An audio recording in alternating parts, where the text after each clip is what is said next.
अस्सलाम वालेकुम व्यूअर्स। आज मैं आपके लिए बहुत ही मज़ेदार क्रिस्पी मूली के पराठे की रेसिपी लेकर आई हूँ। मूली का पराठा बनाते वक्त अक्सर पराठा फट जाता है या स्टफिंग कहीं से बाहर आ जाती है। कुछ ऐसी टिप्स बताऊंगी जिससे आप भी बिल्कुल परफेक्ट पराठे बना लेंगे। स्टेप बाय स्टेप एक एक चीज़ बताऊंगी। अपनी वीडियो को एंड तक पूरी वॉच करना है। तो चलें शुरू करते हैं। 1.5 चम्मच मैंने साबुत धनिया लिया, इसको मैंने रोस्ट करके फिर मैंने इसको दरदरा सा कूट लिया है। रोस्ट करना लाजमी है, आपने रोस्ट करना नहीं भूलना, इसको रोस्ट करिएगा।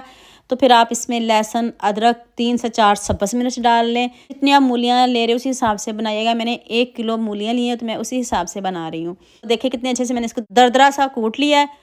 तो मूलियों को भी मैंने कद्दूकश कर लिया ताकि आपका कीमती टाइम ज़ाया ना हो। कद्दूकश करना तो सबको ही आता है। अब मूलियों में पानी बिल्कुल भी नहीं होना चाहिए। मूलियों में से आपने पानी निचोड़ लेना है।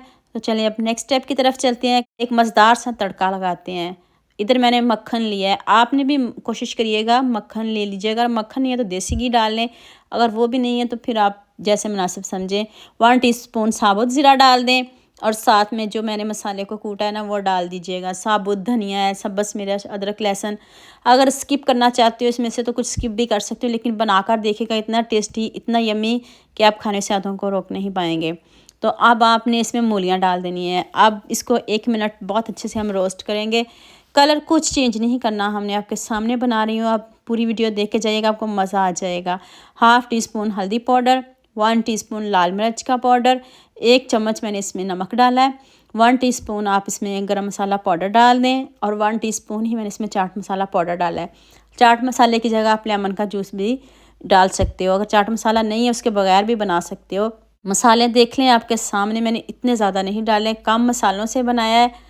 तो हम इसको बहुत अच्छे से रोस्ट करेंगे। जैसे जैसे हम रोस्ट करते जाएंगे और ये मूलियाँ जो है ना थोड़ी रह जाएंगी क्योंकि इनका पानी थोड़ा खुश्क हो रहा है। अभी देखिएगा बहुत ज़्यादा हम इसको नहीं पकाएंगे, क्रंची क्रंची रखेंगे और इनका टेस्ट भी हम ख़राब नहीं होने देंगे। अब आँच को करते हैं बंद, खूब सारा सब्ज़ धनिया डालते हैं। तो अब हम आटे को देख लेते हैं। ये रेगुलर आटा है गंदम का, जो हम सब के घरों में पकता भी है, हम रोटी खाते हैं सिंपल, ये वही आटा है। कोई मैदा नहीं लिया मैंने, कुछ भी नहीं लिया, मैदा बस डस्ट किया है मैंने। तो और ये सिंपल गंदम का आटा है। इसको हम बेल लेते हैं। जितना आप ज़्यादा बेलोगे उतनी ही ज़्यादा स्टफिंग इसमें जाएगी और आपकी स्टफिंग बिल्कुल भी बाहर नहीं आएगी।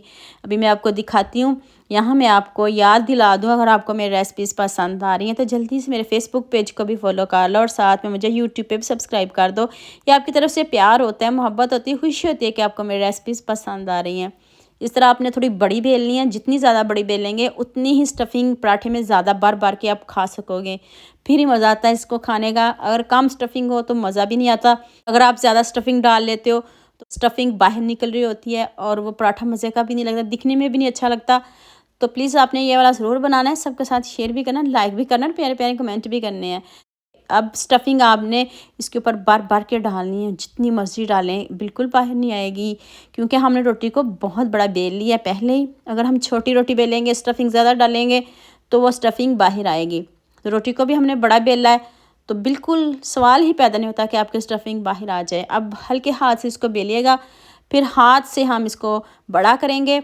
अब मुझे जल्दी से ये भी बता दिया मुझे किन किन मुल्कों और किन किन शहरों से देख रहे हो। मुझे बहुत खुशी होती है जब आपके फेसबुक और यूट्यूब पर खूबसूरत से कमेंट पढ़ती हूँ। आप सबका खूबसूरत कमेंट करने का बहुत बहुत शुक्रिया और आप सबके लिए भी दिल से दुआ है मेरी। आप भी हमेशा खुश रहिए और हमेशा मेरे साथ ऐसे ही जुड़े रहिए। अभी ऑयल घी कुछ नहीं लगाएंगे, एक साइड से हम टर्न करेंगे फिर हम इसके ऊपर घी लगाएंगे।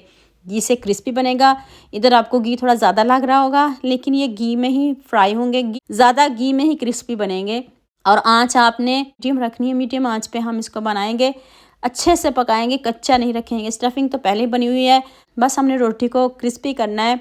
और चेक कर लें, लुक बंदे का खुद दिल करता है इतना खूबसूरत कमेंट करने का। आप लाइक शेयर सब्सक्राइब करने में बहुत कंजूसी करते हैं। देख लें कितना ज़बरदस्त है, देखते ही आपको भूख भी लग रही होगी कि इतना यम्मी बना है, काश हम भी खा सकें इसको।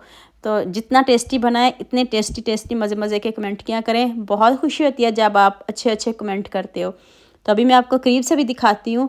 लीजिए जी, हमारा मज़ेदार सा पराठा रेडी हो गया है, कितना यम्मी है। अब मुझे कमेंटों में बताइएगा, आप खाने से हाथों को रोक नहीं पाएंगे। ऊपर से आप मक्खन से इसको दोबारा से इसके ऊपर मक्खन लगाएं या मक्खन के साथ खाएं, दही के साथ खा लें, जैसे आप लाइक करते हो आप खा लीजिएगा। लीजिए जी गर्मा गर्म इतनी ज़्यादा स्टफिंग के साथ पराठा बनाया, इतना सिंपल है, इतना ईज़ी, खाने से तो आप हाथों को रोक नहीं पाएंगे, गारंटी और चैलेंज के साथ कहती हूँ।